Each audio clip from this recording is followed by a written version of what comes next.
नमस्कार. Education take YouTube चॅनलमध्ये मोठी बातमी. केंद्रीय कर्मचाऱ्यांसाठी मोठी खुशखबर. या महिन्यापासून मिळणार 50% डीएचा लाभ.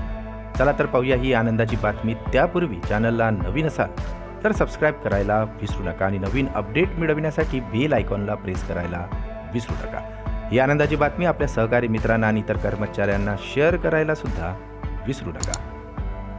तुम्ही केंद्रीय कर्मचारी असाल तर ही बातमी तुमच्यासाठी खास असू शकते. फरवरीच्या अखेरीस केंद्रीय कर्मचाऱ्यांना एक चांगली बातमी मिळू शकते. सर्व केंद्र सरकारी कर्मचाऱ्यांना आता सध्या 46% दराने डीए मिळत आहे. अशा परिस्थितीत सरकारवर पुन्हा एकदा डीए 4% वाढवण्याची शक्यता आहे आणि असेच झाल्यास आता कर्मचाऱ्यांचा डीए हा 50% पर्यंत वाढणार आहे.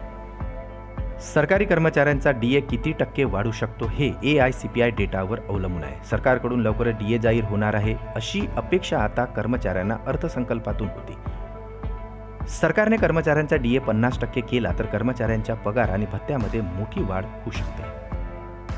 केंद्रीय कर्मचाऱ्यांचा डीए वर्षातून केवळ 2दा वाढतो. सरकारने जानेवारीपासून डीए 4% वाढवल्यास डीए 46% वरून 50% होईल. सरकारने असा निर्णय घेतल्यास कर्मचाऱ्यांच्या पगारात किमान 9,000 रुपयांनी वाढ होणार आहे. डीएचा नियम असा आहे की 2016 मध्ये जेव्हा सरकारने 7वा वेतन आयोग लागू केला तेव्हा डीए 0 करण्यात आला होता. नियमानुसार जसे की डीए 50%वर पोहोचेल ते 0वर आणले जाईल आणि भत्ता म्हणून जे पैसे कर्मचाऱ्यांना मिळतील ते 50% कमी केले जातील आणि मूळ वेतनात जोडले जाणार आहे. पुन्हा भेटू आमच्या YouTube चॅनलमध्ये नवीन अपडेटसह. तोपर्यंत नमस्कार.